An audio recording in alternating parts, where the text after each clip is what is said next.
പ്രിയപ്പെട്ട ദൈവത്തിൻ്റെ മക്കളെ, ഇന്ന് നമ്മൾ ചിന്തിക്കാൻ പോകുന്നത് മനുഷ്യ ജീവിതത്തിൽ ശാരീരിക മുറിവുകളെക്കാൾ ആഴത്തിൽ നോവിക്കുന്നത് മാനസികമായ മുറിവുകളാണ്. ചെറുപ്പത്തിൽ അനുഭവിച്ച തിന്മകൾ, അതുപോലെ തന്നെ വഞ്ചനകൾ, അപ്രതീക്ഷിതമായി കടന്നു വരുന്ന ചില ദുരന്തങ്ങൾ, ഇവയൊക്കെ വളരെയധികം നമ്മളെ മുറിവേൽപ്പിക്കുന്നുണ്ട് എന്നുള്ളതാണ്. എന്നാൽ ആ മുറിവേൽപ്പിക്കുന്ന അനുഭവങ്ങൾ ഇന്നത്തെ വർത്തമാന കാലത്തെ സമാധാനത്തെ കൂടെ ഇല്ലാതാക്കുന്നു എന്നുള്ളതാണ്. എന്നാൽ ഭൂതകാലത്തിന്റെ ഈ മാനസിക മുറിവുകളിൽ നിന്ന് പൂർണ്ണമായ ഒരു വിടുതലും സൗഖ്യവും സാധ്യമാണ് എന്ന് വിശുദ്ധ ബൈബിൾ നമ്മോട് സംസാരിക്കുന്നു.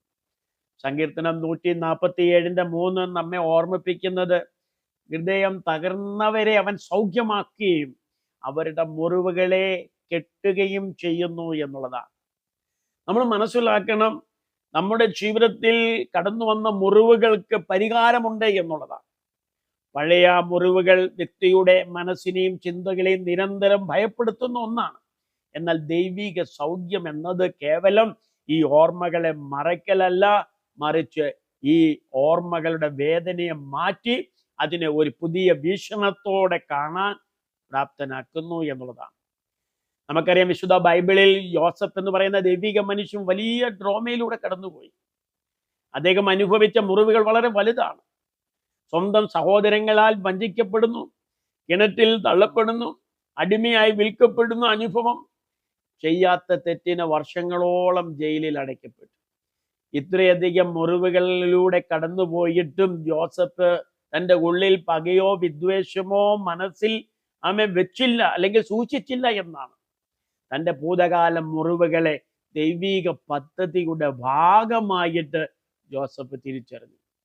ഇനി അദ്ദേഹം അനുഭവിക്കുന്ന സൗഖ്യത്തിന്റെ നിമിഷം മനസ്സിലാക്കിക്കാട്ട് പിന്നീട് സഹോദരങ്ങളെ കണ്ടുമുട്ടുമ്പോൾ ജോസഫ് പറയുന്നു, നിങ്ങൾ എനിക്ക് വിരോധമായി തിന്മ ചെയ്തു, തിന്മ കരുതി, എന്നാൽ ദൈവം അതിനെ നന്മയ്ക്കായി തിരിച്ചു എന്നാണ്.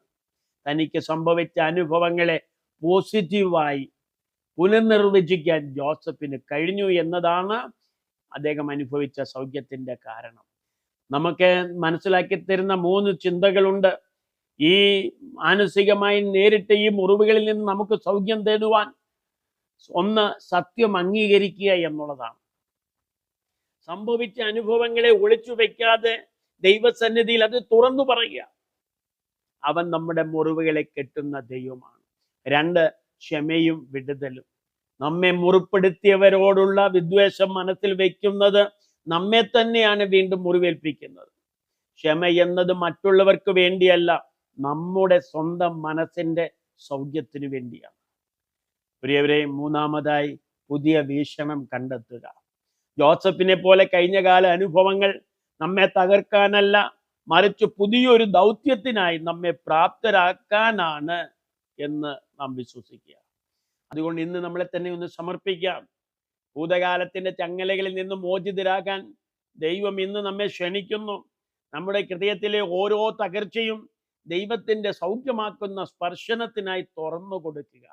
ഭൂതകാലമല്ല, ദൈവത്തിന്റെ സ്നേഹമാണ് നമ്മുടെ ഭാവിയെ നിർണയിക്കുന്നത്. ഈ വചനങ്ങളെ കർത്താവ് നമ്മളെല്ലാവരെയും അനുഗ്രഹിക്കുമാറാകട്ടെ. God bless you.